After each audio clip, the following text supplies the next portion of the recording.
se é possível ou não criar uma inteligência de forma artificial. Até porque a inteligência é conhecida como a habilidade de transformar os dados, transformar aquilo que está ao nosso redor em conhecimento, de alguma forma para ajudar no desenvolvimento das nossas tarefas. Outras áreas, como por exemplo a matemática, biologia e neurociência, também auxiliaram na composição dessa inteligência artificial. Então, parece brincadeira, mas hoje a inteligência artificial é um tema abordado em pesquisas na área de filosofia. Se é ou não é factível trabalhar com inteligência artificial, o que é a inteligência artificial? Se é só absorver conhecimento, se é absorver conhecimento rápido, ter isso de forma dinâmica e automática, e até chegando a gente, sistemas de informação, ciência da computação, engenharia da computação. E aí nós tentamos reproduzir o que todos os outros acabavam criando, levantando hipóteses, levantavam formulações matemáticas, neurofísicas sobre o que era inteligência. A computação, na década de 50, 60, começou a implementar, e com a evolução dos nossos dispositivos, de computadores, supercomputadores, em termos de memória, processamento, nós conseguimos aí implementar e transformar todo aquele sistema de inteligência artificial em algo palpável, em algo realmente executável, né? Que é uma palavra bem da área da computação, certo? Então, quando a gente toca o tema inteligência artificial, tem tantas relações e áreas afins que a própria computação resolveu modificar um pouco como ela lida com isso. Por exemplo, quem tiver interesse em se aprofundar numa pós-graduação em inteligência artificial, dificilmente ele vai encontrar esse tema. Por quê? Quais são os temas hoje? Acredito que boa parte de vocês já escutaram algo relacionado ao aprendizado de máquina, machine learning, a inteligência computacional, ok? Computational intelligence, mineração de dados ou data mining, usa muito essas ferramentas de inteligência artificial. Então, hoje quando nós buscamos aperfeiçoar nessa área, nos aperfeiçoarmos nessa área, nós vamos acabar saindo um pouco do conceito tradicional de IA. Como eu disse, tem até uma inter-relação com outras áreas, e dentro da ciência, sistemas, engenharia da computação, nós temos a IA interconectada com outras duas áreas. Aqui dentro nós temos, por exemplo, soluções relacionadas à busca, a modelagens, a predições, a formulações, que não necessariamente são alvo de tantas pesquisas como essas duas grandes áreas. Aprendizado de máquina e inteligência computacional. Por exemplo, muito comentada lógica fuzzy. Alguém aqui já ouviu falar em lógica fuzzy? Então, lógica fuzzy, ela tenta justamente transformar os dados de uma forma que eles sejam mais próximos ao ser humano, ok? Em vez de ter simplesmente valores aí, numéricos, vamos dizer assim, nós tratamos por termos linguísticos. E essa adaptação e implementação é uma sub-área da inteligência computacional. Então, se vocês forem procurar lógica fuzzy, muitos livros de inteligência computacional vão trazer a lógica fuzzy como sendo alvo. Aí vocês vão pensar, qual é a diferença entre os dois? A inteligência computacional, ela é o quê? Ela é um subgrupo de áreas possíveis da inteligência artificial. E o aprendizado de máquina? Eu coloquei aqui, um pouco interconectado com a inteligência computacional. Por quê? Só para vocês terem uma ideia. Inteligência computacional propõe a lógica fuzzy. E eu posso modelar a minha lógica fuzzy com aprendizado de máquina. Ou seja, eu ensino a minha máquina a modelar o problema. Ok? Então esse é o ponto de partida que eu queria conversar com vocês. São muitos nomes e muitas vezes esses nomes estão interconectados. Eu posso pegar um autor específico que vai tratar isso como inteligência artificial, um outro autor pode tratar como aprendizado de máquina, mas dependendo do caso, o mesmo algoritmo, o mesmo assunto, o mesmo tema está entre os três conectados, dependendo da maneira que você vai abordar.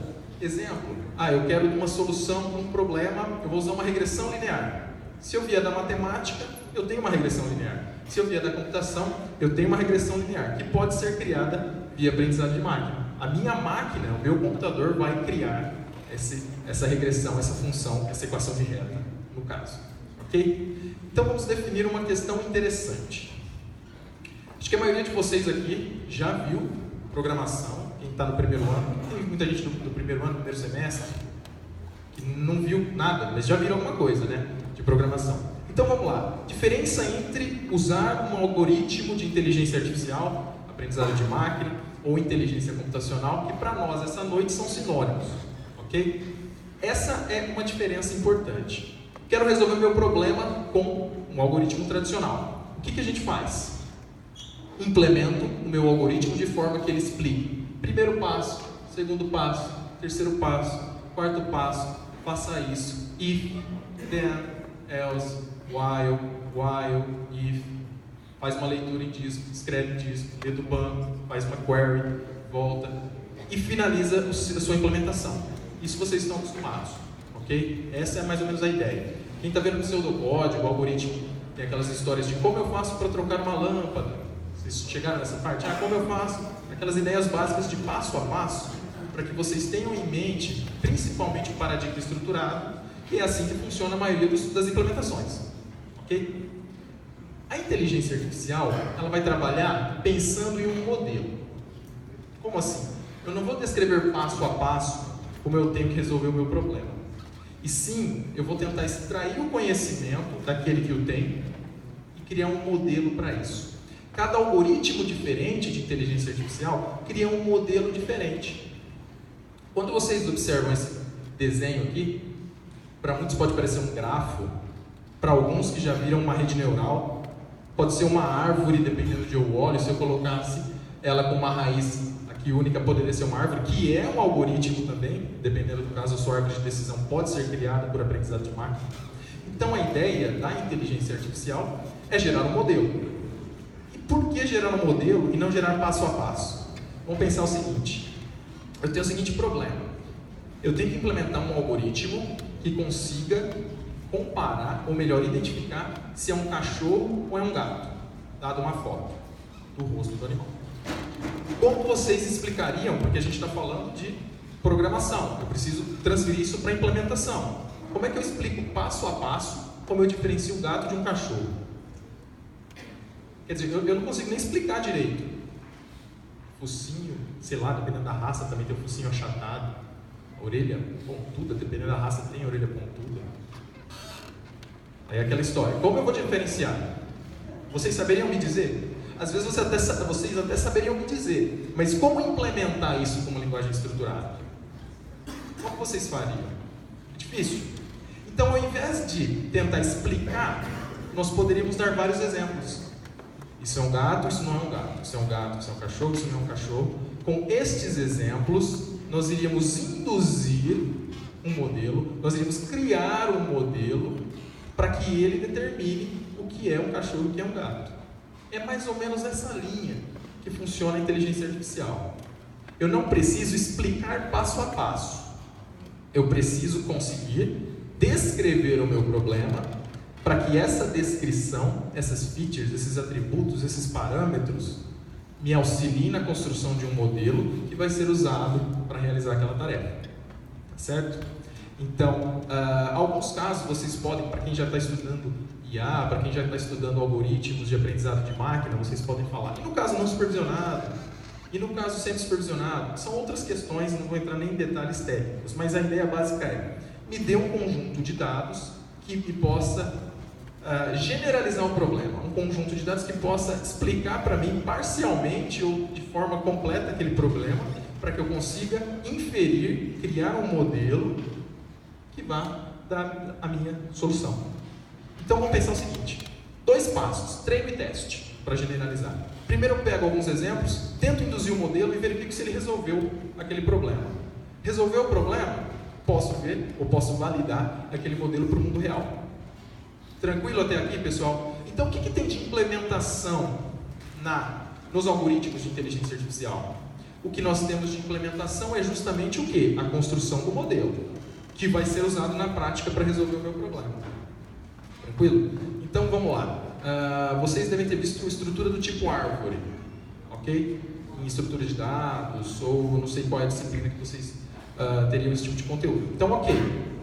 Vi como é que funciona uma árvore. Agora, como eu monto a minha árvore? Um algoritmo de aprendizado de máquina pode auxiliar você a montar a sua árvore, colocando na raiz da árvore o atributo mais significativo ou que melhor explique o seu problema, que tenha mais ganho de informação. E aí ele vai construir a árvore para acelerar o processo e responder o seu problema. Olha só que interessante. Então eu tenho um problema complexo. Eu uso um algoritmo de inteligência artificial para montar uma árvore, que, por exemplo, pode ter meia dúzia de nós, ao invés dos 50, 60 descritores.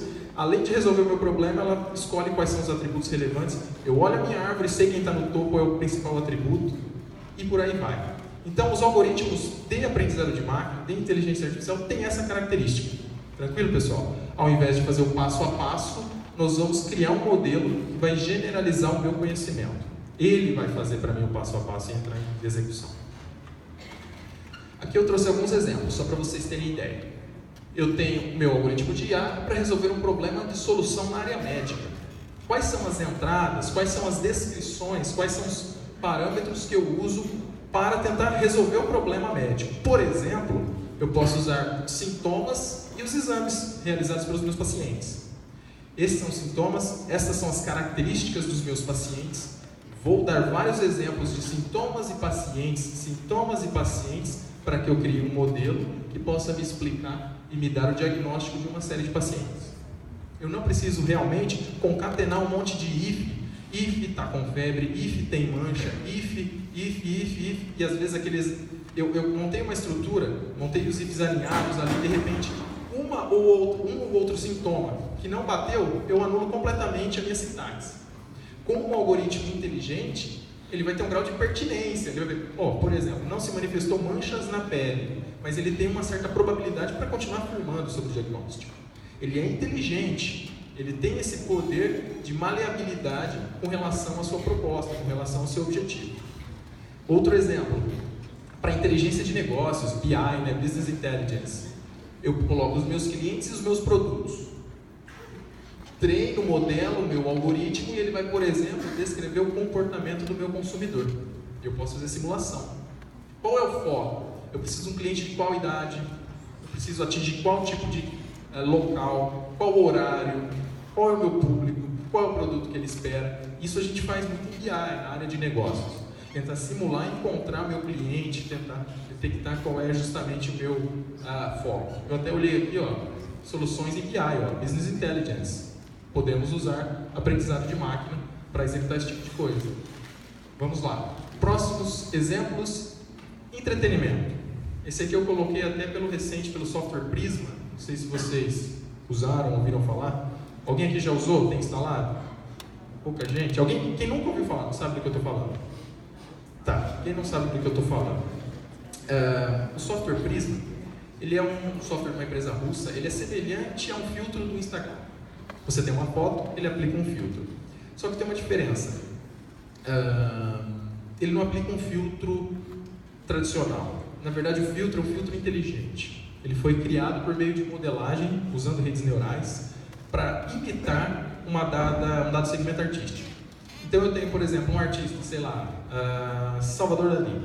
Eu gosto do estilo dele. Então eu usei uma rede neural para aprender como Salvador Dalí pinta, pinceladas, texturas, tonalidade de paleta, esse tipo de coisa, a espessura da pincelada. Eu aprendo e aí eu pego a sua foto e aplico como Salvador Dalí faria. Então, essa é a ideia do software. Você vai, gratuito, etc e tal, baixa, instala, uma coisa diferente, excepcional de vários outros, ele processa remotamente. Você faz o upload da sua foto, ele processa, te devolve a foto customizada, a foto repaginada. Por quê? Acredito eu por dois motivos. O primeiro, poder computacional para realizar todas essas mudanças, dependendo do caso da imagem, exige um pouco. E a gente está num paradoxo hoje entre economia de bateria e poder de processamento. E o segundo, ele vai poder usar provavelmente a sua foto para treinar a rede dele novamente, se ficou bom ou ficou ruim. Okay? Você não fica local, você tem só seu exemplo de imagem na web, ou melhor, no servidor da empresa, para justamente aprender se ficou bom ou ficou ruim, para usá-la como um exemplo. Essa é a ideia da inteligência artificial, ensinar por exemplos, e aí nós temos vários exemplos de como ficaria. Depois vocês façam um teste, é um aplicativo bem diferente, leve. Eu acho que muita gente não sabia que é ele, mas deve ter visto na web já fotos de pessoas que parecem pinturas ou algo do tipo, rolando por aí. Então o que eu preciso? Pincelada, paleta, espessura, cores, tamanho de formas, formatos, etc. e tal, aprendi, modelei, aplico como entrada a sua imagem, aplico como entrada os seus dados e tenho eles convertidos para, por exemplo, um estilo artístico específico. E o último exemplo que eu coloquei aqui para vocês é realmente o que a gente vai conversar mais hoje. Segurança da informação. Eu posso aplicar os ataques e quais são os recursos envolvidos e, por exemplo, ter índices de segurança, critérios de segurança. O professor Bruno veio aqui na terça, né? Conversou com vocês sobre essa parte de segurança, é a área dele, ele trabalha comigo.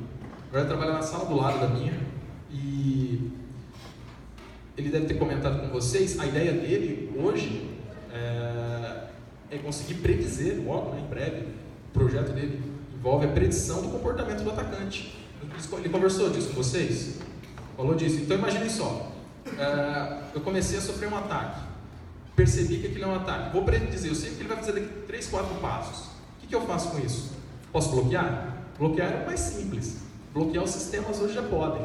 Mas eu poderia, por exemplo, criar um honeypot para prender esse cara lá e ver o que ele está fazendo, rastreá-lo, aprender com ele o que ele realmente faria, ter mais informação, para aí sim garantir a segurança de uma forma mais maciça. Isso envolve predição, que é uma característica importante do aprendizado de máquina. Vocês vão ver logo, são duas grandes áreas. Dentro da predição que eu digo, a gente pode ou classificar um problema, por exemplo, diagnóstico, o paciente está saudável, o paciente está doente, está com alguma patologia. Ou eu posso fazer aquela tarefa de regressão, que a gente fala, que é algo do tipo predizer um valor. Então, por exemplo, eu consigo, no estilo artístico, predizer qual seria o valor daquele tom de pixel, porque o seu artista faria dessa maneira. Vou dizer qual é o valor, que é RGB, para pintar aquele pixel, tarefa de predição. Doente, patológico, é um problema, estou sendo invadido ou não, problema de classificação. Bom, falando agora de redes neurais, de redes sociais. As redes sociais existem desde que o ser humano consegue se comunicar. Essa é a ideia. Uma rede social, na verdade, é o quê? É um local ou um mecanismo onde as pessoas podem trocar interesses. A rede social digital é justamente usar os meios digitais, a internet, como ferramenta de comunicação. Então, quando a gente fala em rede social, até durante a publicação de trabalhos, a gente tem essa dificuldade de organizar a conversa. Rede social é tudo. Por exemplo, a rede social do seu bairro. Se você se comunica com frequência com um vizinho, tem algo em comum, desde alguma coisa relacionada ao entretenimento até a segurança do bairro, você tem uma rede social que envolve diferentes seres humanos, até então, isso a gente vai conversar lá no final, diferentes seres envolvidos com interesses mútuos. Então você troca essa informação em prol daquele interesse. A rede social digital, também chamadas de mídias sociais digitais, vieram dessa ideia. A mídia social digital é a ideia de não somente interligar, mas trocar informação multimídia. Por exemplo, desde a época lá do Orkut, a gente podia, não sei se é da época de vocês, o Orkut, eu tenho que me policiar para essas coisas, né? Orkut ainda é, né? É sério, porque você vai falar na aula agora de Gustavo Kirten, pessoal, tem gente que já não conhece. Ayrton Senna já saiu de linha. Gustavo Kirten, tem gente, Guga, tenista, eles chegaram a ver jogar. Ó, eu tenho que mudar as conversas, quem pensa que eu sou velho. Então vamos lá. Rede social, antigamente, ó, agora eu vou pegar vocês. Alguém é da época do Mirk? Mirk? Pô, vocês não estou tão velho. O Mirk era uma rede social. Vocês tinham seus grupos, suas comunidades, iam lá e conversavam. Ok? Tinham interesses, salas de chat. De acordo com a sua sala de chat, você trocava informação. Ok? Você tinha os seus usuários conhecidos, etc. Então, rede social. O tal da mídia social digital apareceu quando nós poderíamos agora usar áudio, usar vídeo e usar imagem, obviamente. Aí com a ideia de Orkut e outras redes sociais, agora o Facebook, o Twitter, etc. e tal, isso apareceu e aí se popularizou. Então essa é a ideia.